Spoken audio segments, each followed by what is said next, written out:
13 ऐसे केस हैं, टोटल 13 ऐसे केसेस हैं जहां पे जीएसटी नोटिस इशू करने के चांस बन जाते हैं। ठीक है, इसके रिगार्डिंग एसओपी इशू करिए। एसओपी मतलब सिस्टमैटिक ऑपरेटिंग प्रोसीजर। ठीक है, कि ये इन इन केसेस में जो है नोटिस आने के चांस होते हैं। उसमें अलग अलग पैरामीटर्स दिए गए हैं किस तरीके से होंगे। तो इसकी समरी जो है, शॉर्ट में समरी देखते हैं कि किस तरीके से अपने को नोटिस आने के चांस बन जाते हैं। आप स्क्रीन शेयर हो रही है? ठीक है ना? अब देखो, ये एसओपी इशू करी गई है, एसओपी। ठीक है, इंस्ट्रक्शन है 2/2023। ठीक है ना? इसमें क्या है कि क्या होगा कि प्रॉपर ऑफिसर मतलब सुपरिटेंडेंट जो है इशू करेगा नोटिस, अगर उसको कोई डेफिशिएंसी मिलती है तो। अगर उसको कोई डेफिशिएंसी मिलती है, अगर कोई डेफिशिएंसी नहीं मिली रिटर्न्स में, कोई दिक्कत नहीं है। अगर डेफिशिएंसी मिली तो वो ASMT 10, जो अभी मैंने आपको दिखाया नोटिस, ASMT 10 इशू कर देगा कि आपके में ये डिस्क्रिपेंसी है, बताओ कि हम आपके अगेंस्ट जो है शोकॉज नोटिस क्यों ना इशू करें। ठीक है ना? तो एसएससी जो है उसको 30 दिन का टाइम मिलेगा, मैक्सिमम 30 दिन का टाइम देंगे। उसमें दे रखा होगा ASMT 10 में कि इतने दिन के अंदर आप रिप्लाई करो।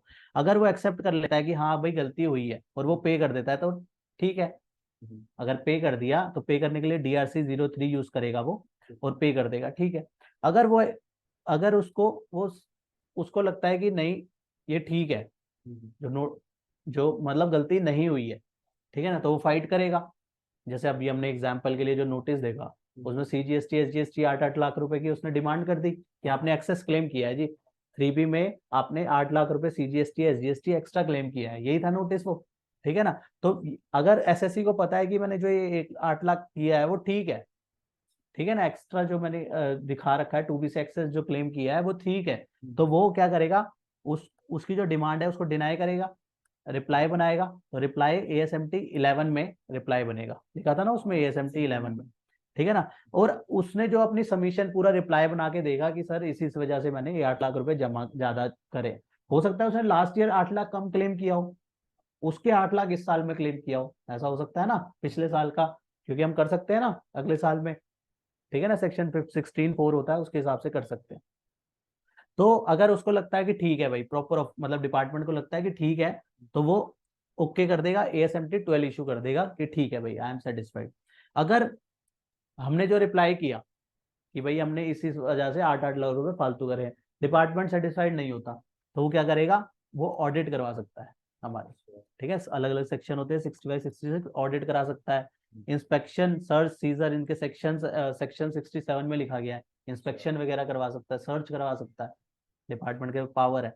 या फिर वो शोकोज नोटिस 73-74 सेक्शन है दो, ठीक है ना, उस पर वाले वो शोकोज देता है। शोकोज मतलब क्या होता है कि बताओ, कारण बताओ कि हम आपके ऊपर ये पेनल्टी क्यों ना लगाएं।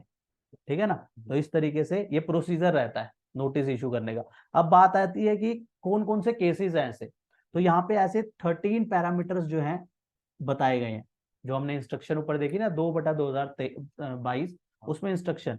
तो DGARM, जिसके directorate general of analytic and risk management, ये जो है इन पैरामीटर के हिसाब से जो है सिलेक्ट करेगी कि किन किन को इस तरीके से नोटिस भेजना है। तो क्या क्या पैरामीटर है? आउटवर्ड सप्लाई, सेल के ऊपर, इसको हम कहेंगे सेल मान सकते हैं, आउटवर्ड सप्लाई। अगर मान लो GSTR 1 में हमने 5 लाख दिखाया और 3B के हमने 50,000 ही दिखाया, तो हो गई ना गड़बड़। तो यहाँ पे जो है इस तरीके से 4.5 लाख की शॉर्टेज है, नोटिस आ सकता है। सेकंड, वैल्यू GSTR 7-8 कौन, GSTR 7 किसके लिए होती है? TDS वाले फाइल करते हैं, TDS। GST में हमने बात करी थी ना, GST में भी TDS TCS होता है। उनकी रिटर्न क्या होती है? उनकी GSTR 7। TCS के केस में GSTR 8 फाइल करेंगे। ठीक है, उन्होंने फाइल करी, ई कॉमर्स ऑपरेटर को जैसे GSTR 8 फाइल करनी पड़ती है। ठीक है, कुछ गवर्नमेंट कंपनीज को GSTR 7 फाइल करनी पड़ती है किन्हीं किसी केस में। अब मान लो किसी ने फ्लिपकार्ट के थ्रू सेल करा, ठीक है, तो फ्लिपकार्ट को भी GSTR अपनी 8 फाइल करनी पड़ेगी।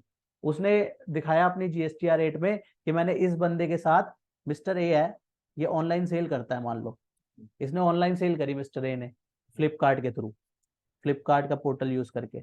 अब फ्लिपकार्ट भी GSTR 8 भरेगा, है ना, वो GSTR 8 भरेगा। और मिस्टर ए अपनी वो कौन सी भरेगा? GSTR 1 भरेगा। कि वो कहेगा भाई मान लो फ्लिपकार्ट के थ्रू 10 लाख की सेल करी, ठीक है, तो सेल एक्चुअल में किसकी हुई? मिस्टर ए की हुई, ठीक है ना। तो 10 लाख की सेल मिस्टर ए ने दिखानी थी, ठीक है। वो फ्लिपकार्ट भी दिखाएगा कि मैंने मिस्टर ए के साथ 10 लाख की सेल करी, वो भी अपनी जीएसटीआर 7 में दिखाता है, ठीक है। अब मान लो जीएसटीआर 8 में फ्लिपकार्ट ने दिखाया कि मिस्टर ए के साथ 10 लाख की सेल करी, लेकिन मिस्टर ए ने जीएसटीआर अपनी जीएसटीआर 1 में वो कह रहा है कि नहीं मैंने 8 लाख की सेल करी है खाली। हो गई ना गड़बड़। फ्लिपकार्ट कह रहा है कि मैंने मिस्टर ए के साथ जो ऑनलाइन सेल करी है इसकी, मिस्टर ए की, वो 10 लाख की करी है, लेकिन जीएसटीआर 1 में मिस्टर ए कह रहा है कि मैंने खाली 8 लाख की सेल करी है।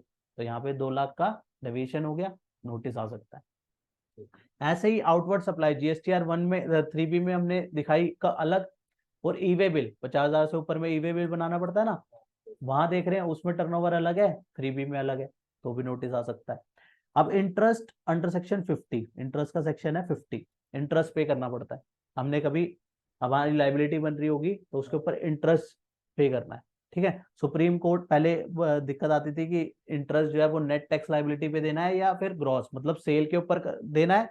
मान लो 100 रुपए की सेल है, 80 रुपए की हमारा आईटीसी है, ठीक है। 2B में भी 80 है, 3 हमने 80 ही क्लेम किया 3B में भी।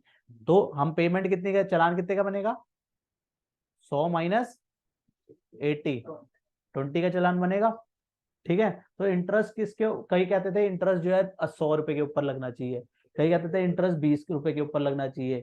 तो फिर फाइनली डिसाइड हुआ कि इंटरेस्ट जो है 20 रुपए के ऊपर ही लगेगा, ठीक है ना। सुप्रीम कोर्ट ने फाइनल किया कि इंटरेस्ट जो है 20 रुपए के ऊपर ही लगेगा, ठीक है। अब मान लो इंटरेस्ट जो है 20 रुपए के ऊपर बन रहा था, और लेकिन पे जो किया वो कम किया, वैसे अब जो है वो ऑटोमेटिक कैलकुलेट कर लेता है, ठीक है ना। जहाँ पे लेट फी वाला कॉलम आता है ना, वहाँ पे इंटरेस्ट का भी अमाउंट आता है ना। लेकिन मान लो कि हमारा इंटरेस्ट हमने कम पे किया वर्सेस बन ज्यादा रहा था या डेविएशन है उसमें, तो वहां पे भी इंटरेस्ट के हिसाब से भी नोटिस आ सकता है। ऐसे ही सेम लेट फी, अब लेट फी तो अपने आप लेता है पोर्टल, 3B फाइल करते हैं लेट फी लेता है, लेकिन R1 में लेट फी, R1 की लेट फी नहीं लेता, ठीक है। लेकिन as per law late fee लगती है R1 में भी, हाँ, लेकिन वो नहीं लेता। 3B की लेट फी ही ले रहा है पोर्टल, 1 की नहीं लेता, ठीक है ना। लेकिन 1 की भी एज पर एक्ट जो है वो लगती है, लेवी हो रही है, वो कलेक्ट नहीं हो रही। 3B में क्या हो रहा है, लेवी भी हो रही है, कलेक्ट भी हो रही है, दोनों चीजें हो रही है। वो कलेक्ट भी कर लेता है 3B में तो अपने आप, लेकिन 1 की कलेक्ट नहीं कर रहा, ठीक है ना।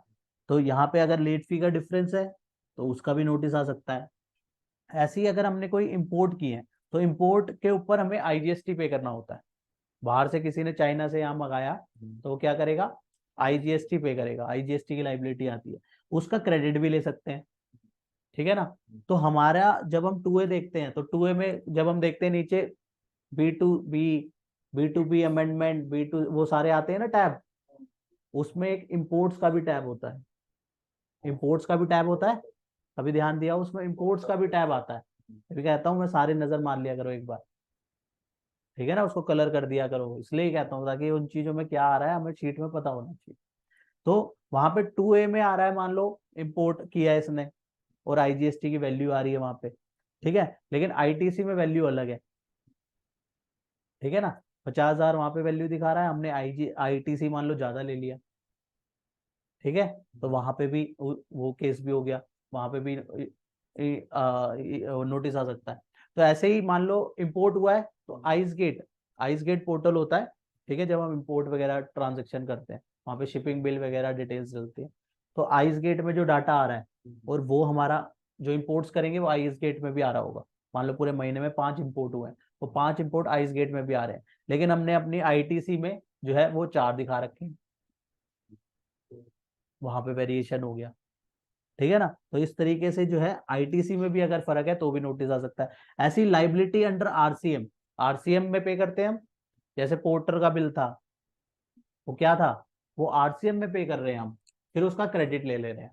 अभी तो हम एंट्री भी तो उसी हिसाब से कर रहे थे ना, डेबिट भी कर रहे हैं उसको, क्रेडिट भी कर रहे हैं हम उसको, पे भी कर रहे हैं, उसका बेनिफिट भी ले रहे हैं, इसलिए वो डेबिट भी होता है, इसलिए वो क्रेडिट भी होता है, दोनों चीजें होती हैं उसमें। लेकिन वो पे करना पड़ता है ई कैश लेजर से, ठीक है ना। अगर उसमें फर्क है, मतलब मान लो लाइबिलिटी दिखाई हमने 31D में, 31D में लाइबिलिटी दिखती है उसकी आरसीएम की, ठीक है ना।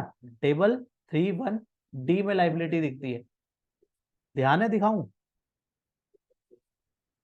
है, लाइबिलिटी का ध्यान है? नहीं, दिखाऊं? एक 3B के अंदर कहाँ शो करता है करके? ये देखो, एक 3B है। ये देखो, अब आपको 3B शो हो रही है। 3B में ऊपर भी आएगा, आउटवर्ड में भी, और नीचे उसमें भी दिखाएगा, दोनों में दिखाता है वो। ठीक है, दोनों दोनों में आएगा वो। देखो एक बार उसमें, दोनों पहले एक बार देखो उसमें। ये देखो, यहाँ क्या लिखा हुआ आ रहा है? ये शो नहीं हो रहा। ये देखो, inward supply liable to reverse charge, ठीक है ना? यहाँ पे वो क्या करता है, लाइबिलिटी बनाता है कि 110 110 पे करना है। ठीक है, यहाँ पे उसका बेनिफिट दे देता है। यहाँ पे ये आईटीसी वाला है ना, टेबल 4 था ना आईटीसी वाला, यहाँ पे उसने 102 110 का बेनिफिट दे दिया। ऊपर पे कराया, नीचे बेनिफिट दे दिया। ठीक है ना? ये रिटर्न फाइल्ड रिटर्न ही दिखा रहा हूँ। तो इस तरीके से जो है लाइबिलिटी पे होती है और उसका बेनिफिट मिल जाता है। ठीक है, ये हो गया आरसीएम का केस। ठीक है, ये भी हमारा मैच होना चाहिए आरसीएम पूरा का पूरा। इसको मैं फटाफट बाकी के पॉइंट बताता हूँ, ध्यान में ध्यान जरूर रखना। कई आईएसडी होता है, एक आईएसडी क्या होता है, जैसे कोई कंपनी है, उसकी अलग अलग जगह डिविजन्स है।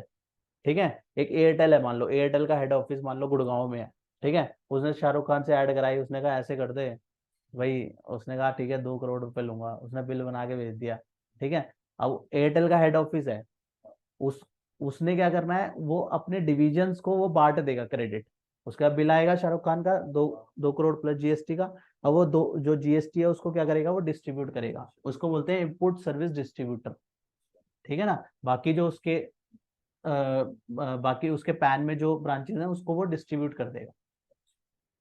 ठीक है ना? उसको इनपुट सर्विस डिस्ट्रीब्यूटर बोलते हैं। तो वहां पे उसको आई GSTR 6 भरनी होती है। इनपुट सर्विस डिस्ट्रीब्यूटर अपनी GSTR 6 भरता है, जिसको डिस्ट्रीब्यूट करने के लिए। ठीक है, क्रेडिट को। अब ये मान लो वो क्रेडिट जो है हमारे पोर्टल से मिसमैच है, तो भी हमारे को नोटिस आ सकता है। ठीक है, इसके अलावा जो टेबल 4A5 है अदर क्रेडिट का, जो हम मोस्टली जो हमारा अमाउंट जिसमें आता है 4A5, ये वाला, ये 4A5 ये वाला ऑल अदर आईटीसी आता है ना, मेन यही होता है ना, यही होता है ऑल अदर आईटीसी। अगर इसकी वैल्यू डिफरेंट है, इसकी वैल्यू डिफरेंट है, तो भी मान लो इसकी वैल्यू हमारे 2A से फर्क आ रही है। ठीक है, जो कि अब हम किसको देखेंगे, 2A की जगह 2B को। ठीक है ना? उसमें अगर वैल्यू में फर्क है तो भी नोटिस आ जाएगा। अगले कौन से पॉइंट है, सेक्शन 16(4). 16(4) एक टाइम लिमिट होती है। जैसे मान लो इस ये फाइनेंशियल ईयर जो पिछला कौन सा है, 22-23, 22-23 का मान लो हमें पता लगा कि किसी बिल का क्रेडिट छूट गया, किसी परचेज का कोई बिल था वो छूट गया, उसका क्रेडिट नहीं लिया, तो उसका क्रेडिट हम अभी भी ले सकते हैं। ठीक है ना? अभी क्या चल रहा है, जुलाई, अभी भी हम ले सकते हैं। पहले लॉ में उसकी डेट थी कि सितंबर मंथ की जो रिटर्न होती है, जो कि 20 अक्टूबर तक जाएगी ना, सितंबर की 3B, उस 3B में तक हम क्लेम कर सकते हैं। उस 3B से, सितंबर मंथ की 3B से पहले पहले हम क्लेम कर सकते हैं। सितंबर मंथ की जो ड्यू डेट होगी, अब उसको नवंबर कर दिया, उसको और बढ़ा दिया टाइम को, अब नवंबर कर दिया। ठीक है ना? तो अब मान लो उसमें अगर डिफरेंट, अगर हमने क्रेडिट जो है वो मान लो बाद में लिया, तो एलिजिबल नहीं है ना। तो नवंबर के बाद एलिजिबल नहीं होगा वो, तो उस केस में भी जो है वो, जो है ऐसे केस में भी नोटिस आ जाएगा। जैसे 17-18 2017-18 18-19 की जो थी, उन्होंने डेट बढ़ा दी थी 17-18 की, क्योंकि पहला साल था जीएसटी आया था। तो उसकी डेट जो है 31, एक साल पूरा बढ़ा दिया उन्होंने, 31 मार्च 2019 तक जो है उसकी ड्यू डेट रखी थी कि तब तक आप क्रेडिट ले सकते हो। और 18-19 का तो 16(4) के हिसाब से जो डेट बन रही है, 20 सितंबर 2019। ठीक है ना? इस तारीख तक हम इसका क्रेडिट ले सकते थे। मान लो 20 का तारीख की तरह किसी ने अपनी 3B जो है 21 को भरी और उसने फाइनेंशियल ईयर 18-19 का क्रेडिट ले लिया, तो उसको क्रेडिट नहीं मिलेगा, क्योंकि उसकी लास्ट ड्यू डेट क्या थी, 20 तारीख की थी। अगर वो 20 तारीख को फाइल कर देता और पिछले साल का क्रेडिट ले लेता तो मिल जाता, उसने एक दिन लेट कर दिया तो उसको क्रेडिट नहीं मिलेगा, क्योंकि वो लास्ट डेट है उसकी क्रेडिट लेने की 20 अक्टूबर 2019।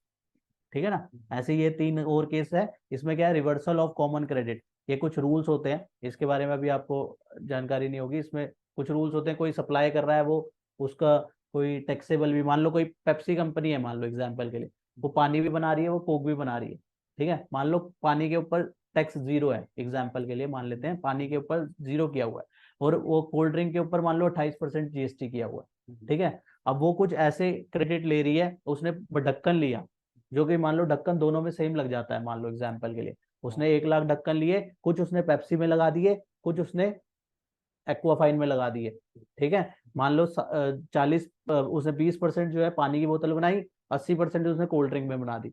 तो 20% पानी में जीएसटी गवर्नमेंट को नहीं मिला, तो 20% उसका जो ढक्कन का क्रेडिट है, जो ढक्कन का बिल आया होगा, उसमें 20% क्रेडिट नहीं मिलेगा। जहां पे गवर्नमेंट को जीएसटी मिल रहा है कोल्ड ड्रिंक के ऊपर, तो उसका क्रेडिट भी दे देगी गवर्नमेंट। जहां पे पानी के ऊपर उसको क्रेडिट नहीं मिल रहा, उसको जीएसटी नहीं मिल रहा, उससे रिलेटेड परचेज होगी, उसका क्रेडिट भी नहीं मिलेगा। तो ये रिवर्सल करना पड़ता है, ठीक है ना। कोई वेंडर है जिसकी गवर्नमेंट ने बैक डेट से कैंसिल कर दिया, तो उस केस में भी नोटिस इशू हो सकता है।